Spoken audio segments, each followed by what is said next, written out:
Hey crafty people, it's Tasha here for Trinity Stamps, and today I'm going to be making this fun rainbow encouragement card using the awesome layered rainbow stencils.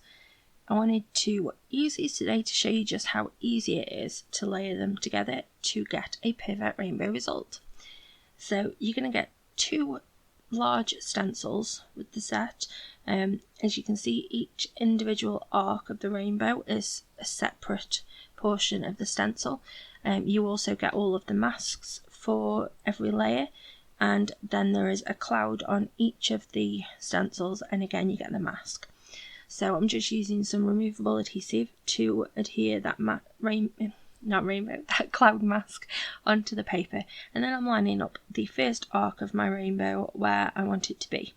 So I wanted to have the cloud to the left hand side and have the rainbow going off the right hand side of the panel. I did actually change up what I was doing with this but we'll get there. So I'm just showing you, you can use whatever colour you want, you know, rainbow doesn't have to be the classic rainbow colours, but today that's what I was feeling. So I started with the red, and I am slowly but surely building up my stash of the Trinity blending buddies. They are awesome and they're really good for this kind of quite fine detail, sort of not detail but thin line stencil. So once you've got all of that done, and then showing you how you line up the next one, and it's so easy. So each portion of the stencil with the different arcs on has got laser etched marks to show you where the layers above it will sit and where the layers below it. So you can start from the bottom if you want and work your way up, or you can do like I did and start from the top and work your way down. Heck, you can even start in the middle if that's what you want, and you're going to get a perfect layered result every time because each one of those is clearly marked, so it's just really easy to line them up with the one that you've already done. What I like as well, because all of the layers are done, when you put that first one on, you can see exactly where your rainbow's going to sit, so you can see where it's going to finish, and that really helped me to line it up where I wanted it to be. So I just thought I'd mention that. So I'm working my way through. I've got to my red, orange, yellow, and I'm working down onto the green, and I love ink blending. Obviously I have sped this up and I have skipped bits because, you know, it does take a little while to get a fully covered smooth blend, because I did want it to be quite vibrant, so you know I did just sit and ink blend away, but I enjoy that. But you don't have to do it like that if you don't want to. You know, the choice is yours. So we're up to the last one here, and I'm just going to add that on, and this rainbow is just so awesome. So I removed the little cloud mask, and you can see exactly where the rainbow was sitting on the mask, and then I've added the stencil over the top, and I'm just going to add just a really light amount of grey. It's like a warm grey. All the inks that I'm using today are from Altenew, the Crisp Dye inks, and it's just a bit of a sort of just blend from the stencil out onto the paper, and that's just going to give you that cloud shape.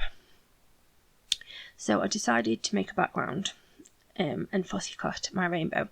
So here I've got the puffy cloud stencil. Again, I will have everything linked below, and I'm just using it to create some blue cloud type marks in my sky.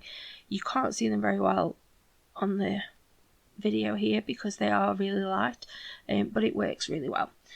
I've fussy cut the other cloud as well, and I've stamped my sentiment onto that, and then I'm just adding some foam tape onto the back of my fussy cut rainbow.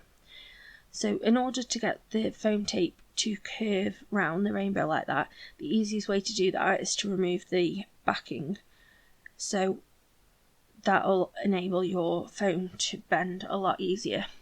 I was still having some issues with it sticking to me, as you can see, and it did pull off some of my nail varnish, but hey, that doesn't matter. No one knows apart from all you guys, but no one knows.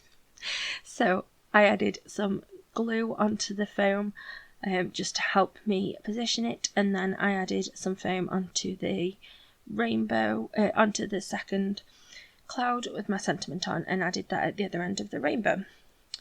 I decided that I wanted to darken the edges of the panel a little bit, so I just added some more blue ink just around the edges, just because I just felt like it needed a little bit of something. And then out comes the bling. So these are rhinestone raindrops, I think they're called, but again, we'll have them linked. They are awesome. I mean, I was telling, like, when I was making it, I was referring to them to myself as unicorn tears, because that's what they made me think of. And yeah, they're just really, really beautiful. These sort of raindrop shaped, really sparkly, and I thought they were perfect for this card. So I just liberally applied those across.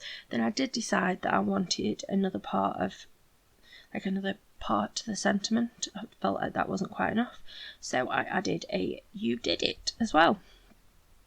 So there's my card. That's my rainbow. As you can see, all of the colours are perfectly in line. There's no wide gaps between them or anything, because it is so easy with that stencil. I hope that you like the card. Leave me a comment in the box below. Don't forget to like this video, and please do consider subscribing to our channel. I've popped a couple of videos that I think that you'll be interested in, and other than that, I hope that you have a lovely, happy, safe and wonderful week. Stay crafty. Bye!